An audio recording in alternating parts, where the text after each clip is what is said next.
Hello friends, welcome to my channel. आज हम chemistry class 9 chapter 2 is matter around us pure का part 2 video पढ़ेंगे।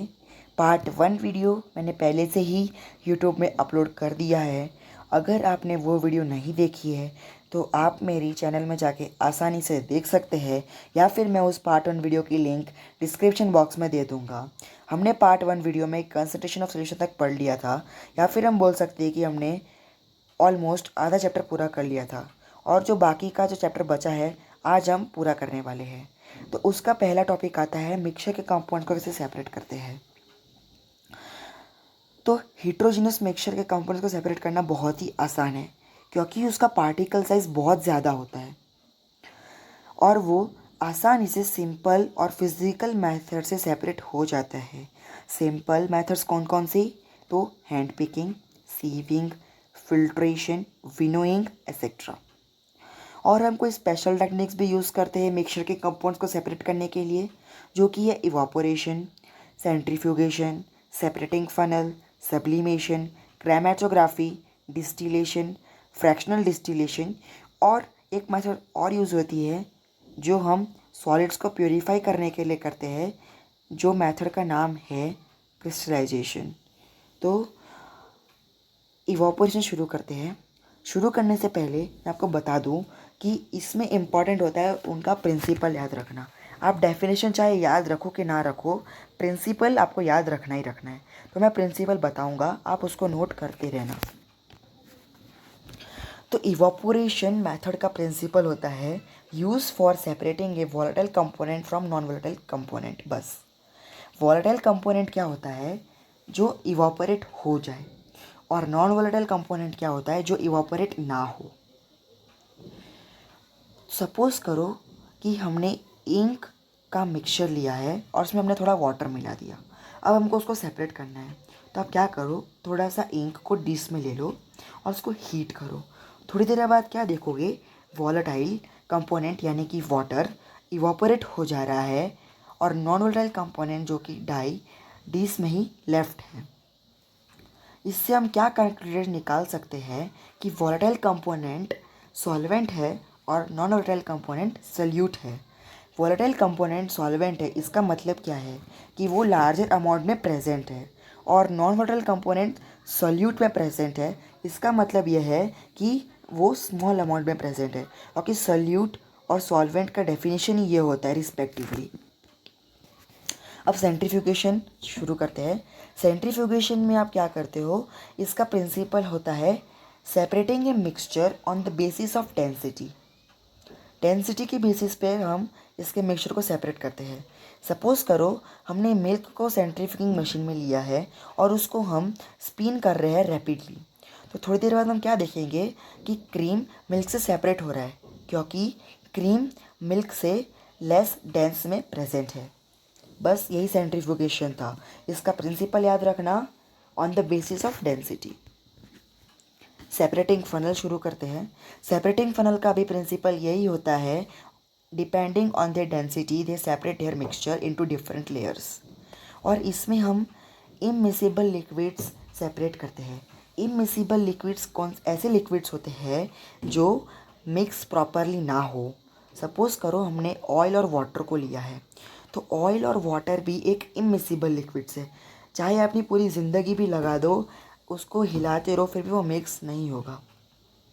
तो आपने वो सेपरेटिंग फनल के मिक्सचर में ऑयल और वाटर को मिक्सचर डाल दिया, तो थोड़ी देर बाद क्या देखोगे कि वो लेयर्स ऑयल और वाटर में सेपरेट हो रही है।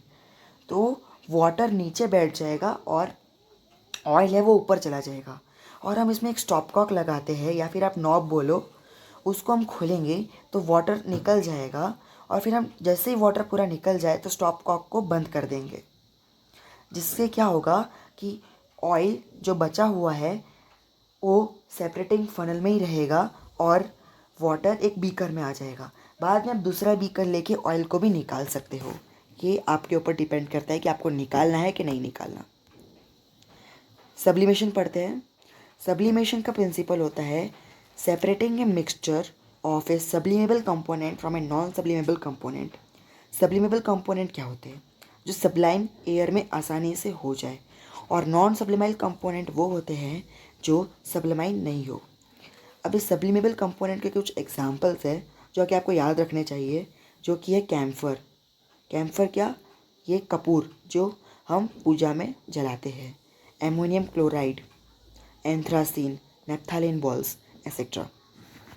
सपोज करो हमने एमोनियम क्लोराइड और सॉल्ट का मिक्सचर लिया और अगर हमने उसको हीट किया तो हम क्या देखेंगे? एमोनियम क्लोराइड सब्लिमाइल हो जा रहा है और वो कोल्ड सॉलिफाइड हो जा रहा है और हम उसको कलेक्ट कर सकते हैं, और सॉल्ट लेफ्ट बिहाइंड डिश में ही बैठा हुआ है। और हम इसमें इन्वर्टेड फनल यूज़ करते हैं। इन्वर्टेड फनल वो फनल होता है जो हम फनल सिंपल फनल होता है, बस हमको उसको उल्टा कर देते हैं और उसके एंड में हम कॉटन लगा देते हैं, जिसके कारण अमोनियम क्लोराइड का जो वेपर्स निकल रहा है वो बाहर ना निकल जाए और हम उसको वॉल्स में ही उसको आसानी से सेपरेट कर ले। तो क्रोमेटोग्राफी शुरू करते हैं। क्रोमेटोग्राफी का मेन यूज़ होता है कलर्स को सेपरेट करने के लिए। इसमें हम कलर्ड कंपाउंड्स को सेपरेट करते हैं जो कि एक सेम सॉल्वेंट में डिज़ोल्व होता है। इसमें हम फिल्टर पेपर या फिर ब्लॉटिंग पेपर यूज़ करते हैं।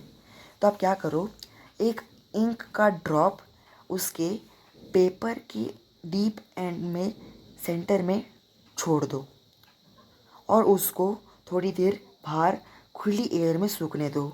बाद में आप उसको क्रोमेटोग्राफिक चैम्बर में डाल दो। थोड़ी देर बाद आप क्या देखोगे कि हमने उसमें वाटर भी डाला था और उसमें पेपर में हमने इंक स्पॉट करके वाटर में मतलब क्रोमेटोग्राफिक चैम्बर में डाल दिया जो कि वाटर से अटैच है। तो थोड़ी देर बाद आप क्या देखोगे कि सॉल्वेंट के अनुसार इंक का जो कलर्स है वो डिफरेंट कलर्स में सेपरेट हो रहा है। जैसे कि ब्लैक इंक में कलर्स होते हैं मैजेंटा, सियान एंड येलो। तो सबसे पहले येलो आएगा, मैजेंटा आएगा, सियान आएगा, वो डिपेंड करता है उसके ऊपर। मैं ऐसा नहीं बोल रहा कि पहले मैजेंटा, सियान, येलो आएगा, कोई भी कलर पहले आ सकता है। ठीक है, यही था क्रोमेटोग्राफी। अब डिस्टिलेशन क्या होता है? डिस्टिलेशन की कंडीशन होती है कि हम मिक्सचर को सेपरेट तो करते हैं, पर वो कैसा मिक्सचर होता है? Miscible liquids. याद आएगा मैंने आपको सेपरेटिंग फनल में बताया था, इममिसिबल लिक्विड्स को हम सेपरेट करते हैं। इसमें हम मिसिबल लिक्विड्स को सेपरेट करते हैं। मिसिबल लिक्विड्स क्या होता है? Just opposite to immiscible liquids. Immiscible liquids क्या था? जो मिक्स ना हो।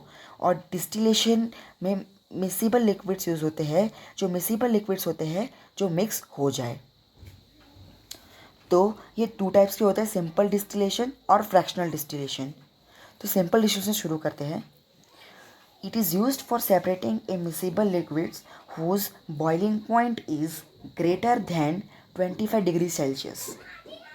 बस यही था इसका डेफिनेशन। अब इसका प्रिंसिपल क्या है? Separating a mixture of miscible liquids on the basis of their boiling points. बस यही इसका प्रिंसिपल था।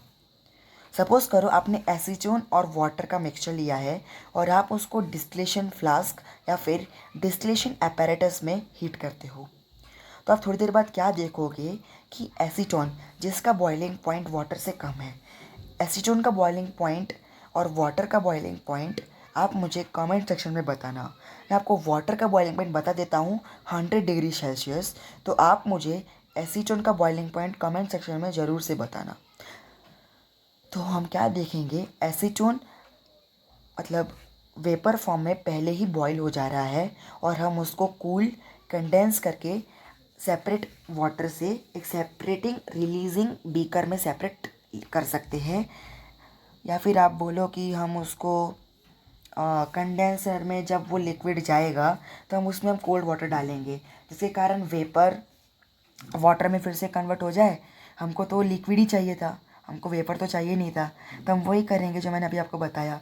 लिक्विड में उसको करने के लिए हम अंदर से वाटर डाल देंगे, अगर वो लिक्विड में हो जाएगा और रिलीजिंग फ्लास्क में हम उसको ले लेंगे। तो फ्रैक्शनल डिस्टिलेशन बस डिस्टिलेशन से का ही भाई है, उसमें एक कंडीशन होती है जो मैंने आपको डिस्टिलेशन में बताई। अब फ्रैक्शन डिस्टिलेशन में भी एक कंडीशन होती है। It is used for separating a mixture of miscible liquids, but there is a condition whose difference in the boiling points is less than 25 degree Celsius. इधर के लिखा है यानी कि केल्विन होता है, लेकिन आप सेल्सियस लेके मान सकते हैं। तो इसमें आप क्या करिए, इसमें आप मिसिबल लिक्विड्स ही ले सकते हैं जिसका बॉइलिंग पॉइंट 25 डिग्री से कम हो। सपोज़ करो आपने एथेनॉल अल्कोहल और वाटर का मिक्सचर लिया है। एथेनॉल अल्कोहल और वाटर का बॉइलिंग पॉइंट होता है 78 degree Celsius and 100 degree Celsius respectively. तो आपने उन दोनों का मिक्सचर लिया है, जब उन दोनों का आप सब्ट्रैक्ट करोगे तो 22 डिग्री होगा सेल्सियस, तो 25 डिग्री से सेल्सियस से कम है, तो हम फ्रैक्शनल डिस्टिलेशन को सेपरेट करेंगे। इसमें एक फ्रैक्शनेटिंग कॉलम होता है, बस यही डिफरेंस है डिस्टिलेशन और फ्रैक्शनल डिस्टिलेशन में। फ्रैक्शनेटिंग कॉलम या फिर फ्रैक्शनेटिंग डिस्टिलेशन में एक फ्रैक्शनेटिंग कॉलम होता है जो ग्लास बीड से पूरा भरा हुआ होता है, जो क्या करता है, वेपर्स को सरफेस एरिया प्रोवाइड करता है कूल और कंडेंस होने के लिए, बस। और यही था प्रोसेस। जैसे कि मैंने आपको बता देता हूँ उसका प्रोसेस क्या था। एथेनॉल अल्कोहल का बॉइलिंग पॉइंट मैंने आपको बताया 70 डिग्री सेल्सियस होता है। जैसे कि हम ऊपर थर्मोमीटर फीड कर देंगे और जैसे कि थर्मोमीटर में 70 डिग्री सेल्सियस आ गया तो एथेनॉल अल्कोहल वेपर्स के फॉर्म में ऊपर उठने लगेगा और वो फ्रैक्शनेटिंग कॉलम से पास करेगा। फ्रैक्शनेटिंग कॉलम से पास करना बहुत ही ज़्यादा मुश्किल होता है, इसीलिए वो धीरे धीरे करके पास करेगा।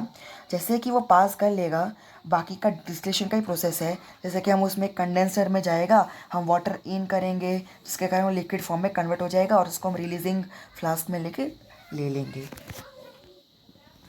अब हम नया टॉपिक शुरू करते हैं, एयर के कंपाउंड को कैसे सेपरेट करते हैं। तो एयर का आपको पता है कि वो मिक्सचर ऑफ गैसेस है, तो हम कंपोनेंट्स ऑफ एयर सेपरेट कर सकते हैं फ्रैक्शनल डिस्टिलेशन से, जो कि हमने अभी अभी डिस्कस करते हुए आए हैं। तो इसमें आप क्या करते हो, प्रेशर को इंक्रीज़ करते हो और टेम्परेचर को कूल करते हो, जिसके कारण हमको लिक्विड एयर मिल जाए।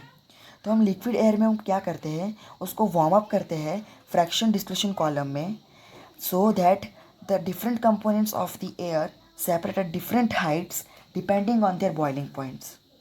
इसका क्या मतलब है कि एयर के कंपाउंड्स को सेपरेट करने का भी प्रिंसिपल यही होता है, separating on the basis of boiling point, क्योंकि हम इसमें फ्रैक्शन डिस्टिलेशन प्रोसेस यूज़ कर रहे हैं। तो मैंने आपको यही बताया, लिक्विड एयर में gases can be separated different Heights. अब लिक्विड एयर में कंटेंस होता है ऑक्सीजन, आर्गन और नाइट्रोजन। सबसे पहले नाइट्रोजन बाहर निकलेगा क्योंकि उसका बॉइलिंग पॉइंट सबसे कम है, -196 डिग्री सेल्सियस। माइनस में जितनी ज़्यादा वैल्यू उतनी कम वैल्यू। आर्गन का उससे कम है, -186 डिग्री सेल्सियस। ऑक्सीजन का -180 डिग्री सेल्सियस। बस यही था। जैसे कि मैंने बताया था, हम क्रिस्टलाइजेशन मेथड का यूज़ करते हैं सॉलिड्स को प्यूरीफाई करने के लिए। तो उसमें हम क्या करते हैं, हम इसमें एक प्योर सॉलिड का मिक्सचर लेते हैं और उसको हम क्रिस्टल्स के फॉर्म में बनाने के लिए रख देते हैं। तो by crystallization we can get pure crystals from its solution. Suppose करो आपने कॉपर सल्फेट का सोल्यूशन लिया, आपने उसको फिल्टर से उसका जो भी इम्प्योरिटीज़ थी उससे रिमूव कर दिया और बाद में आपको उसने इवापोरेट किया चाइना डिश में लेके, जिसके कारण हमको सैचुरेटेड सोल्यूशन मिल जाए। सैचुरेटेड सोल्यूशन क्या होता है, जिसमें हम सल्यूट ना डाल सके, ठीक है। तो हम इसको सॉल्यूशन को कवर कर देंगे फ़िल्टर पेपर से और उसको थोड़ी देर हम कूल होने देंगे। तो हम क्या देखेंगे, प्योर कॉपर सल्फेट क्रिस्टल्स में फॉर्म हो गया है। मैंने आपके लिए इमेज भी रखी है, इम्प्योर कॉपर सल्फेट कैसा होता है और प्योर कॉपर सल्फेट का क्रिस्टल्स कैसा होता है, तो आप इधर देख सकते हैं।